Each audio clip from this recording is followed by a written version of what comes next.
Well, the Department of Justice just announced plans to appeal a San Francisco judge's decision ordering the continuation of the DACA program, a single unelected federal judge suddenly in charge of the entire country's immigration policy somehow. DOJ is fighting that. Meanwhile, though, we have new and fascinating stats tonight on immigration, both legal and illegal, and how it intersects with crime in America, as it often does. According to federal numbers released today, America's terror threat is clearly, among other things, an immigration issue. Of the 549 people convicted of terror offenses between 9/11 and the end of 2016, fully 73% were immigrants.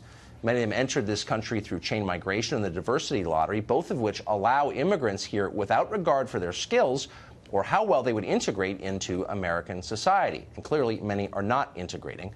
The DOJ estimates that more than 20 people in this country are murdered every year in honor killings, almost always by family members who see them as, quote, too westernized. About 1,500 are put into forced marriages in this country annually. Between 2003 and 2009, immigrants to the United States committed about 70,000 sex crimes. None of these facts require we shut down immigration. No one's arguing that. But they do demand an honest discussion, not dismissive accusations of bigotry every time somebody raises the subject. You've heard the response 1,000 times. Shut up, dumb American. Illegal aliens are more law-abiding than you are and way more impressive, and some fake study proves that. Well, not so fast. A new report released by John Lott of the Crime Prevention Research Center takes a close look at how illegal immigration affected crime in one state, Arizona. And the numbers are stark. In the state of Arizona, illegal immigrants are more than 2.5 times more likely to commit murder as U.S. citizens are. They're almost 3 times as likely to commit manslaughter, far more likely to be convicted of a sex crime against children, as well as armed robbery. Convicted illegal immigrants, 45% more likely to be gang members. Overall, young illegal immigrants break the law, and not just immigration law, the rest of the laws, at twice the rate of American citizens. So for at least one state, we know that illegal immigration is directly linked to higher crime rates. These numbers deserve honest discussion in the halls of power, not shrieks of bigotry and angry declarations that all immigrants are future Medal of Honor recipients. The fact that elites don't want to have that conversation says everything about what their real priorities are, and you're not on the list of priorities, trust me. Attorney General Jeff Sessions oversaw the release of the DOJ terrorism report, and he joins us tonight. Mr. Attorney General, thanks for coming on. Good to be with you. So given these numbers, it does give new urgency, I think, to the immigration negotiations going on right now in Washington. You were involved in a number of efforts, I think, in 06, 07, 13, to scuttle attempts at amnesty. And during that time, I remember you saying the Washington establishment supports any kind of border enforcement as long as it doesn't work. What did you mean by that? That's exactly correct. Anytime a proposal like a wall or to fix this idea that you can claim you're afraid to go home and you get to stay in the United States, or you have problems where we provide subsidies to people who come illegally, the more you subsidize it, the more you get of something. These kind of failed policies are just never going to work, and the American people don't believe in it, and we've been trying to reform it, and every time you come up with a reform that works, gets blocked. And so President Trump has said, we have immigration, we want immigration, but we want to vet these people. We want to know who they are and make sure they're going to be productive people, people who will flourish in America, who are going to not be terrorists, not be criminals, and that's exactly correct for America. It's just unbelievable to me that we have the resistance we're having today to the reforms that are on the verge. We are close to having reforms that will actually work today.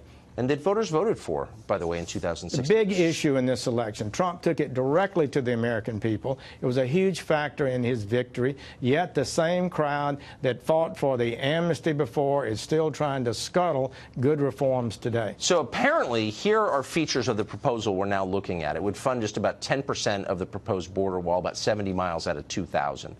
No enforcement, basically. You can't deport anybody. It would expand at chain migration. Dreamers could bring their relatives. It makes a diversity lottery more low-skilled. It doesn't seem like it's moving in the right direction.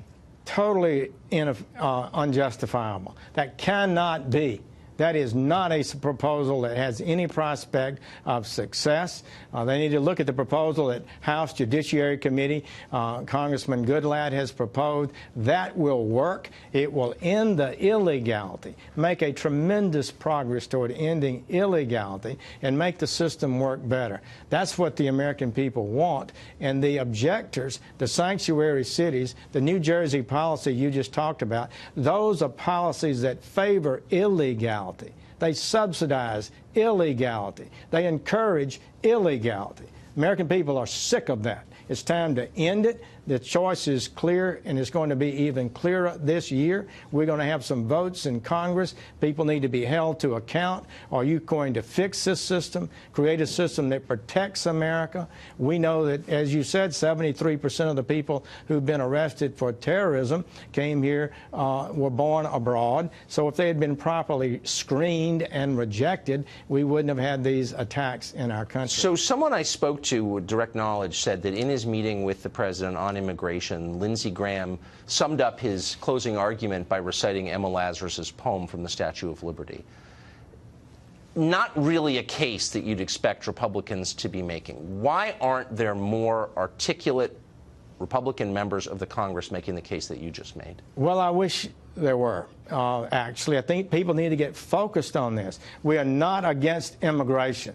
The president is not against immigration. What the American people want, have a right to, and what's good for America is a lawful system of immigration. And when we admit people to our country, we should be like Canada. We should evaluate them and make sure they're going to be lawful, they're not threats to us, they have the education and skills level to prosper in America. That's good for them and good for America. What good does it do to bring in somebody who's illiterate in their own country, has no skills, and is going to struggle in our country and not be successful? That is not what a good nation should do, and we need to get away from it. A good debate needs to be happening this year. The president is right on the lottery. That's ridiculous. How absurd is that for a policy for a great nation? We need to tighten up on our admission of people from dangerous areas of the globe where we can't vet, where we have high numbers of terrorists that live in those areas. We should certainly be more careful and limit that kind of immigration. Mr. Attorney General, when you left the Senate, it lost maybe its best voice on this. So thank you very much for that. I appreciate it.